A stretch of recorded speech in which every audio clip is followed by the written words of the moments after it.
Advertising for real estate agencies can be tricky because you're selling a high-ticket item, and it's not like I can just see your ad, click, and buy. The process of buying a home looks different than the process of buying a necklace or a vacation online. So why would you use the same strategies for your real estate business that you would use if you owned a boutique? Today we're talking about Facebook ads specifically for real estate agents. Let's get into it.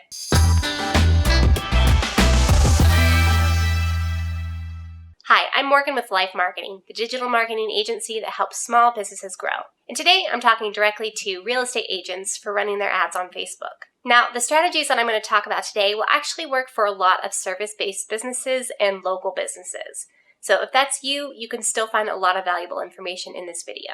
You can also check out a recent video that I did on marketing for a service-based business by checking the links below. So with Facebook's access to billions of people and the cross-promotion platforms on Facebook and Instagram, Facebook is an easy yes for most local businesses.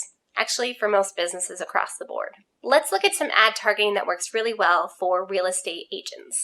Before you really get into the specifics of what you need to do before and during your ad creation, you need to look at the targeting that you may be using for your ads. I've compiled this list using my personal experience and the experience of other account managers here at LYFE who have worked with real estate clients. You're by no means relegated to the examples that I use here.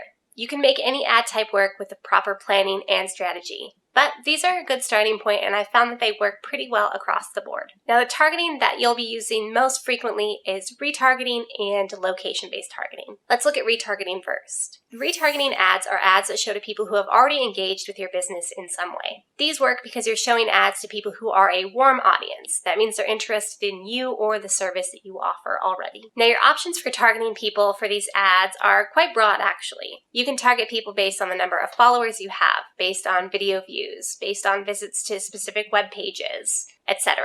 All you need is information about how that person has engaged with you and where, and then you can target them based on that. So what kind of content do you share with a retargeting audience? Since you're retargeting a warm audience, you want to share content that makes sense to them. That means it probably won't be super beginner content or super introductory content because they kind of know about you. Consider where they are in their buying and selling process when you're thinking about what kind of content would be interesting to them. Promote new listings, encourage referrals, share open house information. Introduce previous homebuyers to the concept of investment properties, or talk about updates to a first-time homebuyer program. Here's a pro tip for you too. When you create a retargeting audience, that's a custom audience. What you can do is create a lookalike audience. That means Facebook will look for people who behave exactly the same as them, but who just don't know who you are yet. This is great for you if you want to look for new clients, so I highly recommend using lookalike audiences. If you want a more detailed video on lookalike audiences on Facebook, let me know in the comments and I'll work on something for you. Now let's look at location targeting ads.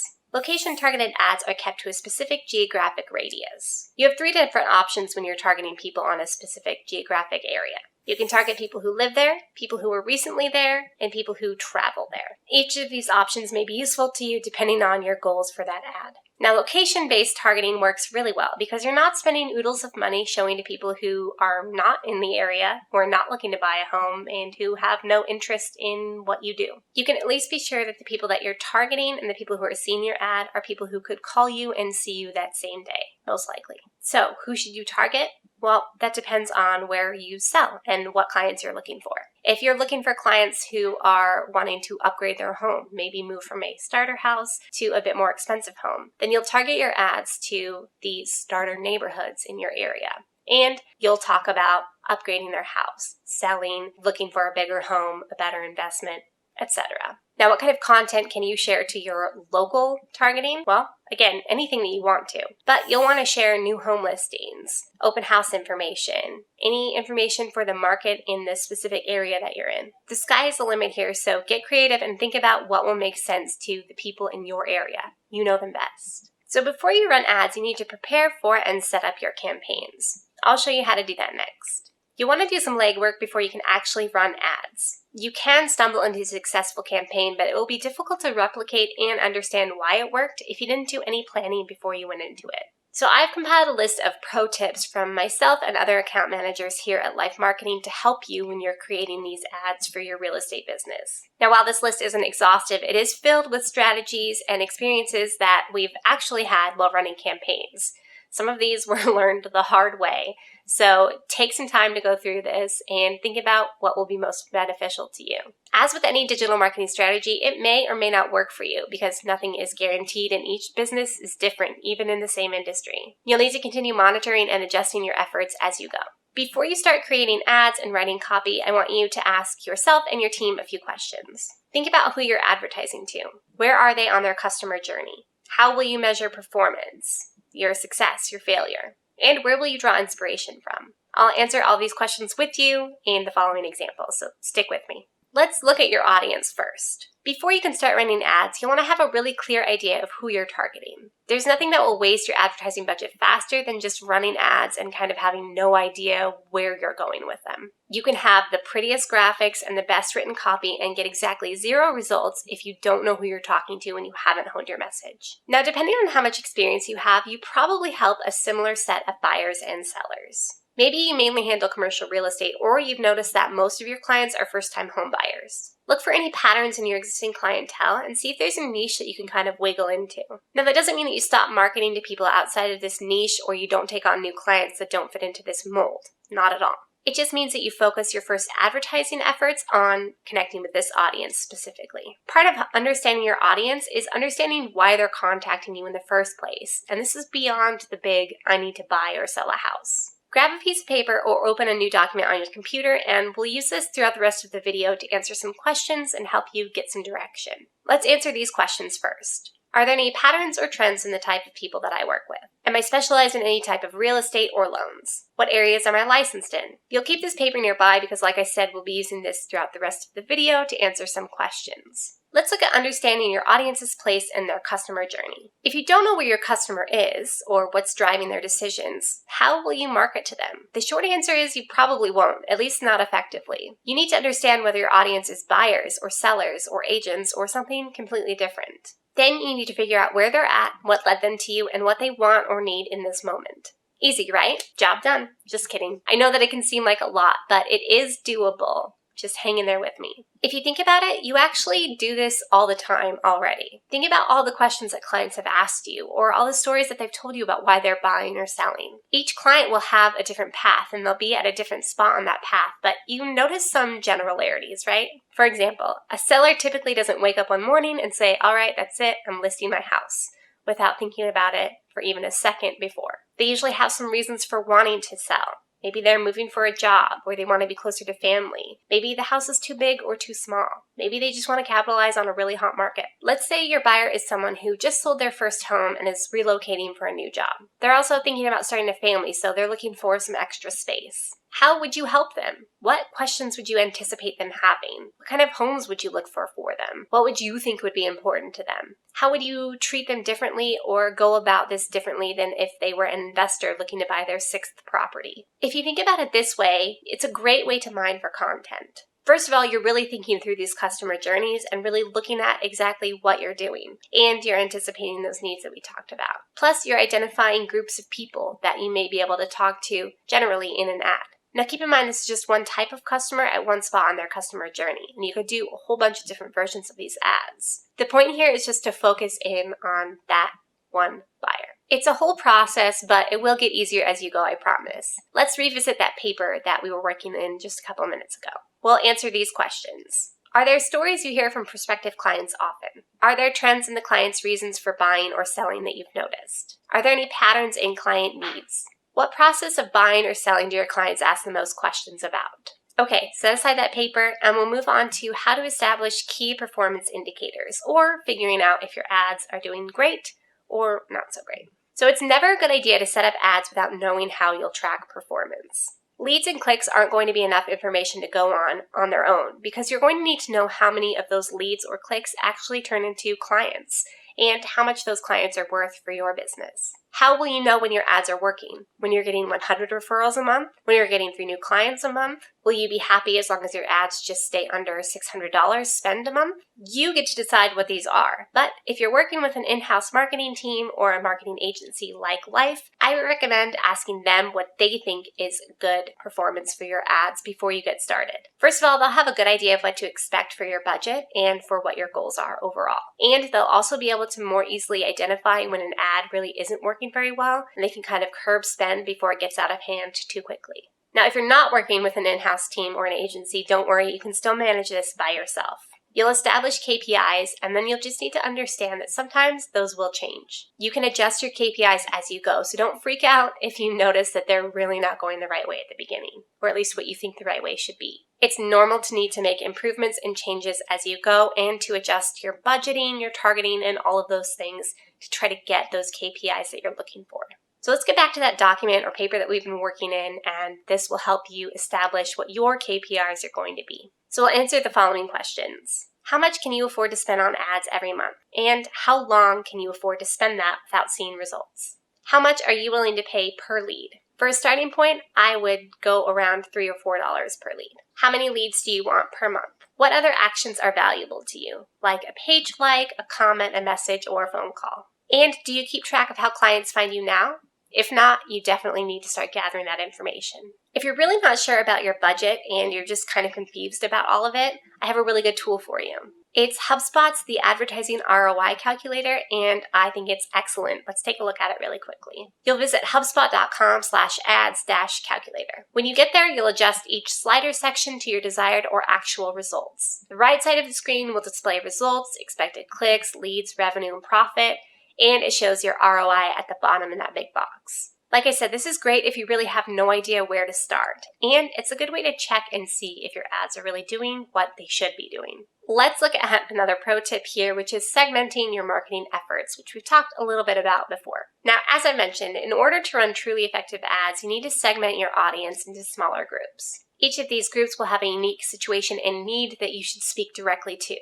To do that, you need to look back on your customer journey exercises and think about those patterns of why people are contacting you and with what questions. From there, you should be able to establish those patterns of the different groups of people who are contacting you. Here's an example I've come up with pretending that I'm a real estate agent. We'll say my first group is folks who own a home and they're reaching out to find out the value, but they haven't decided to list the home yet. Second group is going to be folks who own a home and they have decided to list it and they want to use me as their listing agent. And the third group of people are going to be buyers who are relocating from out of town and who have families. So if I'm a real estate agent and I've looked at all of my clients and I've grouped most of them into these three categories, that's what I'll look at for creating ads first. Now, I'm going to focus on creating ads for the most profitable group of people first. That will depend on you for your business. I'm going to pretend like it's home buyers from out of state that are moving in. So I'm going to focus on this group of people first. And I'm going to look back again and see what those questions are that they have at this point in their journey. What are the things that matter most to them? What are the reasons that they're looking to come here? Now, I want to illustrate to you the difference between creating kind of a general ad that I would use to target this group and creating an ad that speaks specifically to their problems or needs in this moment. Now, these are hypotheticals, again, so they're a little bit exaggerated, but just hang on with me so I can illustrate this point. So let's look at this first ad like I'm trying to write it to appeal to anyone who sees it, but I am targeting this audience of buyers from out of state specifically. I can help you buy or sell a home or commercial property for yourself or as an investment.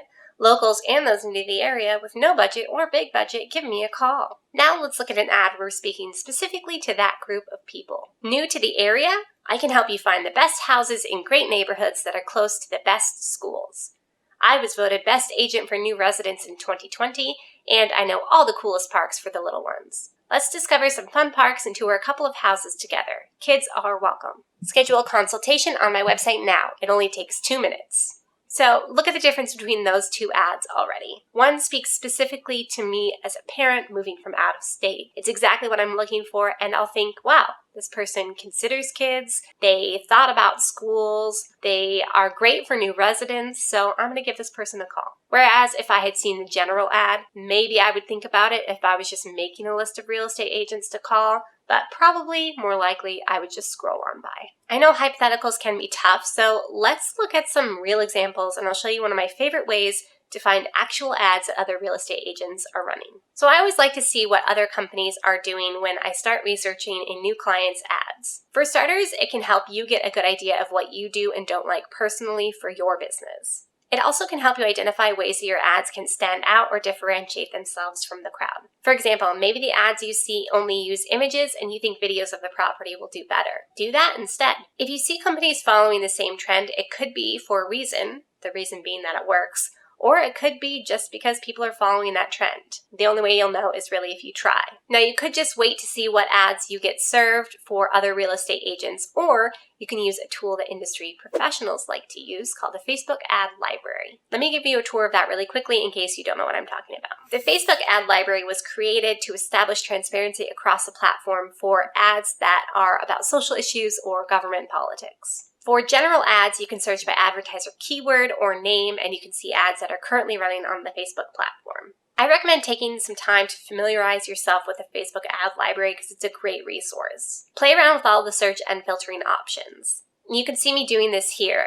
You can see that I'm testing out different terms and company names. And as you'll see from my examples, your search term or your phrasing matters. So if you're not finding what you're looking for immediately, try to rephrase it and see if you can find something else. You can see details for ads that are currently running, including when they started and if they have any other copy versions or graphic versions that go with that ad. If your ad is in government or politics, you'll be able to see how long the ad has run for and all past ad spend as well. So this is a great resource. Take a look and see what other real estate agents are doing and see how you can improve upon those ads. Now let's talk about following up with potential clients who have given you contact information. If you're running a lead generation campaign or asking for contact in some way, you want to make sure that you're getting back to people within 24 hours. For real estate agents, we've noticed that most of our clients have success following up via email or phone, but you can use any way that makes sense to you and your clients. What you don't want is someone contacting you and never hearing back from you or hearing back from you weeks later. If you wait that long, chances are they'll already have found someone to work with in that time frame, and if they haven't, they'll probably just be more annoyed with you than anything else, and they probably won't want to work with you. When you're running ads on Facebook, you can have people reach out to you in any number of ways. This can be by comment, by message, by filling out a lead generation form, or it can be something off Facebook, like sending you an email or giving you a phone call. Now, you want to be actively monitoring these first contact points and, like I said, responding within 24 hours or 48 hours if it's on a weekend. Now, I recommend responding to them in the original way that they contacted you, for example, responding to their comment if they left you a comment, but also responding in a secondary way, like giving them a phone call or sending them an email. It's important to keep in mind your capacity here. For example, if you don't have internal resources like an assistant or someone that can help you respond to things, you'll have to do it all yourself. Now, here are a few ways that you can reach out to potential clients if you're wondering how else to do it other than a phone call or a message. So you can use automated emails. In the industry in marketing, we call these drip campaigns. You can also use an automated texting service. Most of us would prefer to text anyway, so this might be a great option for you all around. You can personally respond to calls, or you can hire an intern or someone to help you. And, of course, you want to respond to comments and messages that you get on all of your social networks and any emails that you get. On your paper, write your plan for reaching out to leads and at least one other touch point after their initial touch point. Okay, that was a lot, so let me sum up all of those pro tips for you before we move on. First is to know who you're advertising to. Next, you need to know where they are on their customer journey. You'll want to segment your marketing efforts into those groups that are going to be most valuable to you. And you'll establish your KPIs or your key performance indicators early on and monitor those and improve them as you go. Draw inspiration from real examples using the ad library and improve upon those. And have multiple follow-ups in place for any leads that you collect. Okay, now that you understand how to set up all of that, let's look at the type of ads that you can run for your campaigns. Sometimes the hardest part is brainstorming an idea that makes sense, and since I love brainstorming more than almost anything else in the world, I've done some of the heavy lifting for you. I use the Facebook Ads Library, the experience of other account managers here at LYFE, and my own experience to compile this list of ideas for you. Now, these aren't guaranteed to work because no ads are guaranteed to work, but they're a great starting point. Hopefully they spark an idea or they work well enough that you can run with these and then reevaluate after a couple of weeks and make changes to them. Let's get into ad specifics. So first, you can ask for referrals. Use a lead generation form and ask for referrals. Offer a gift certificate or a nice gift basket to anyone who refers someone to you that then becomes a client. You can advertise listed houses. Show all of the glamour shots of new houses on the market. Your targeting should be local and you can show it to folks in your area. Use that location targeting that we talked about earlier. You can use still images here or use video. Do a single image or carousel. Experiment with things and see what works here. You can also advertise your open house. You can make it a fun game, like open house bingo. You can have people print cards and come to each of your open houses. Not only will it drum up some interest and activity, but you'll be able to make some fun friends that could become clients in the long run. Offer some sort of small prize to anyone that fills out their card. You can also make this work digitally if you can't meet together in person. Like with an open house, you can do a live stream tour of a house. If you can't do in-person events, that's fine. Make it a digital event. Do a live stream and answer questions as you go. Do little teasers about fun features that the house or the property have. And ask questions, get people to engage, maybe guess what's coming up next. You could also encourage viewership by doing a giveaway live, like a drawing for a Starbucks gift card at the end of the open house. You could advertise a free webinar that you're hosting. If this is for buyers, you can do top 10 staging tips to sell your home faster and show them how to do everything in the webinar, answer live questions.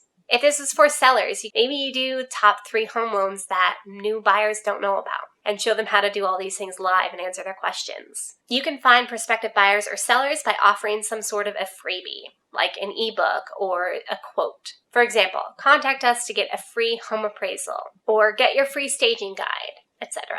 You could also create a video coaching your potential client through a situation that you would normally be there to help them with. For example, you can teach them 10 questions to ask a listing agent. Now that you're ready to set up your campaign, I'm going to walk you through the steps as I would complete them. First, you establish your audience segment, which we did on that piece of paper that we were working with earlier. This is who you're focusing your ads on. Next, you're going to identify the part of the customer journey that specific audience is on. Again, you can refer to that paper that we've been working in. Next, you'll list the top 3 desires and the top 3 problems for this audience at this point in their customer journey. You can do this on that same paper that we've been working in. After that, you're going to write 3 or 4 different versions of copy that speak directly to these desires or problems. You can follow a copywriting formula like attention, interest, desire, and action, or problem, agitate, solution, whatever you think makes sense. Next, you'll create graphics. I recommend using video when possible. You want these graphics to match the tone and the messaging of your ad. Next, you'll set up the ad in Facebook, and you'll launch the ad and monitor performance. I like to let ads run for 2 weeks before I make any major adjustments to them, so I recommend that for you. Now don't worry, I'm not going to just leave you hanging there. I'm going to walk you through setting up your ad in Facebook in case you haven't done that before. Before we get started, you should have a Facebook account, admin access to an ad account, and a Facebook page, and you should be logged in. Let's go through that process now. Navigate to your ad account and click the green Create button in the top left. A new window will open. Choose your campaign objective. This determines your bidding and your placements as well as available ad formats. For this example, I'm going to choose lead generation. Then you'll name your campaign, your ad set, and your ad. This is optional at this point, but I like to do it now because I'll have to do it in a few seconds anyways. Click Continue. A new window will open and you'll start making decisions about the campaign, budget, duration, placements, and ad creative. Let's walk through that now. Enter your campaign name if you didn't do that in this step before. Select housing in special ad categories. Now to learn more about your category requirements, you'll click here and you'll see this pop-up window. In campaign details, you can change your campaign objective and see if you have any other buying type options. Unless you're comfortable running Facebook campaigns and have been doing it for a while, I would go with the budget and auction type that Facebook recommends first. If you want to run an A/B split test, then you can select the Get Started button. I recommend using A/B split tests so that you know what graphics and messaging users are connecting with the most. Use 2 versions of copy with the same graphic for your first test and see which version gets the most clicks. Next time, you can test the winning copy against a couple of different graphic types or against a new version of copy, whatever you like. Next, campaign budget optimization will be toggled off by default. Toggle this to on if you want your budget to be split across ad sets evenly. I recommend starting with only 1 ad set and 4 ads, so you probably don't need this option this time. Click Next. Now you're editing the ad set details. Let's go through that together as well. You want to pay attention to this right-hand column that floats along beside all of the changes that you're making. Notice the daily estimates and how they change depending on your budget and audience selections. Enter the ad set name if you didn't do that when you clicked to create the campaign. Choose how you want to connect with people. Any option can work as long as you can keep up with it. Calls are typically a little more expensive to get than lead generation forms completed, but they often have higher intent. So there are pros and cons to each, and I recommend trying them all to see which works best for you. You'll connect to your Facebook page here. Now, if you have a bunch of great copy and really good high-quality images and video, you can have Facebook do the heavy lifting for you and create your own ads. You'll do that here in Dynamic Creative. You'll provide a bunch of different assets, and then Facebook uses its algorithm to show the best combination to each individual. I'm not going to go super into detail here, but I can do a video on this if you'd like to see more. Beneath this, you'll select the budget and schedule. Choose either a daily budget or a lifetime budget, and set a start and end date if you have a time frame, or you can skip the end date if you want the ad to run until you manually turn it off. If you choose this, don't forget about it, that is the worst. Select your audience next. Select location targeting. You'll probably be advertising using zip codes in your local area, age and gender demographics for your segmented audience, and any detailed targeting. If you have an email list, you can create a custom audience and target people on Facebook who are similar to your clients. That's that lookalike audience that I talked about earlier. In order to use a lookalike audience, you need to have a custom audience of over 1,000 contacts, so keep that in mind. Next, you'll choose your ad placements. You can choose either automatic, which is recommended by Facebook, or manually. If you choose manual placements, you can deselect any placements that you don't want to appear, like in live video or audience network. You can see more brand safety selection by clicking Show More Options if you're curious about that. In optimization and delivery, double check that the ad set is optimized for the right goal, in this case, leads, and enter cost control if you have one, although I don't often do this. Click Next, and now you're in the individual ad creation. We're almost done. In this window, you're going to name your ad if you skipped that at the very beginning. Then you'll connect the Facebook account and Instagram account if applicable. If you have an influencer publishing a video for you, they'll choose branded content. You don't need to worry about that if this is for your own business, though. In Creative Ad Setup, make your selections. I'm going to choose Create Your Ad. Then select single image or video, or you can choose carousel. A carousel lets you show up to 10 images or video in one ad. In Ad Creative, you'll upload your image or your video, or images or videos if you're doing a carousel. You'll add your primary text, your headline, and your description, and you'll choose a call to action. You can see a preview of this ad on the right-hand screen. In Instant Form, you'll connect to a form that you've already created or click Create Form. Fill in all the form details and tap the blue button. In Tracking, make sure that you've connected to the pixel or tracking that you've set up for your account. This is super important because you want to make sure that these ads are working. After everything looks good, click Publish, and Facebook will publish your campaign, ad set, and your ad after a review process. Now, I've found that most ads are typically live within 2 hours after they go into the review process. Any issues or disapprovals with your ad will show up in your Business Manager dashboard. You should also get an email announcement if they're disapproved or not allowed for any reason. I know it can be challenging to market a service business, and real estate can feel extra difficult for some reason. With a little planning and the right strategy, you can see success on Facebook for your real estate business. I hope this helped you get a better idea of how to use Facebook ads to promote your real estate business. I hope it sparked some good ideas and that you have a good direction now. If you have any questions, please don't hesitate to ask. We'll be excited to hear from you and happy to give you feedback or to explain in more detail if something that I shared here wasn't quite clear enough for you. Thank you so much for taking the time to watch and spend your time with me. Don't forget to subscribe so you don't miss out on our free digital marketing content for small businesses. I'll see you in an upcoming marketing video. Happy marketing!